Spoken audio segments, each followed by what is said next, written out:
Buonasera e benvenuti, siamo al Momento Critico, la nostra rubrica cinematografica con un esperto d'eccezione, il critico Vianeo da Mestre. Buonasera. Ehi là! In che cosa consiste il suo lavoro, il critico cinematografico? Cosa fa? Ma il mio è un lavoro difficile, sai, io vado al cinema, guardo il film e dopo finire il film tacco a dire ma te fa un film sto qua?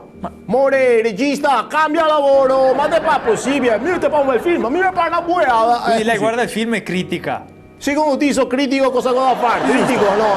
Chiarissimo, chiarissimo.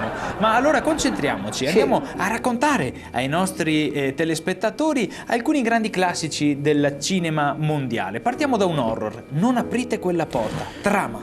Un ragazzo apre una porta nonostante il titolo del film fosse abbastanza chiaro. Mi pare che mi critica.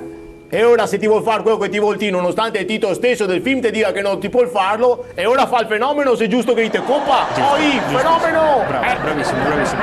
Altro film, sempre horror, L'esorcista, trama. Sì, qui una bimba urla, vomita, fa casini in casa, si attacca al lampadario, per calmarla deve arrivare un prete. Ah, critica? È incredibile, cosa che non fa il puteo pur di avere una PlayStation. Guarda, è incredibile. È davvero incredibile. E cambiamo genere però ora. Un grande classico degli ultimi anni, Into the Wild, trama. Un giovane ragazzo decide di abbandonare la città per andare a vivere nella natura selvaggia. Alla fine muore. Critica? Poteva stare a casa sua, ti fa peso del fenomeno e prima che versi le porte e ora con chi abbiamo a che fare, muore. Illuminante, illuminante. Allora ringraziamo il critico Vianeo da Mestre e alla prossima puntata con Momento Critico.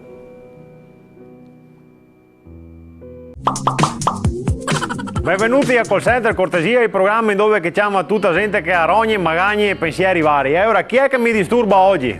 Buonasera, sono Tiziano, ho 81 anni. Ah, signor Tiziano, grazie per chiamare, che cos'è che ha?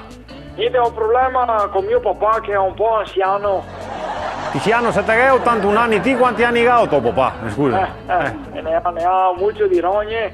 Non oso immaginare. Si fa spendere molto di schei, abbiamo speso 700 euro per la dentiera. Sì. E dobbiamo spendere 100 euro al mese di piscina per fargli terapia in acqua termale. Ho capito, ho capito. Però la mia paura è che dopo quando cade in acqua perde la dentiera nuotando, che è che gliela ricopre poi la dentiera. No, ma signor Tiziano, lei non stiga a avere paura.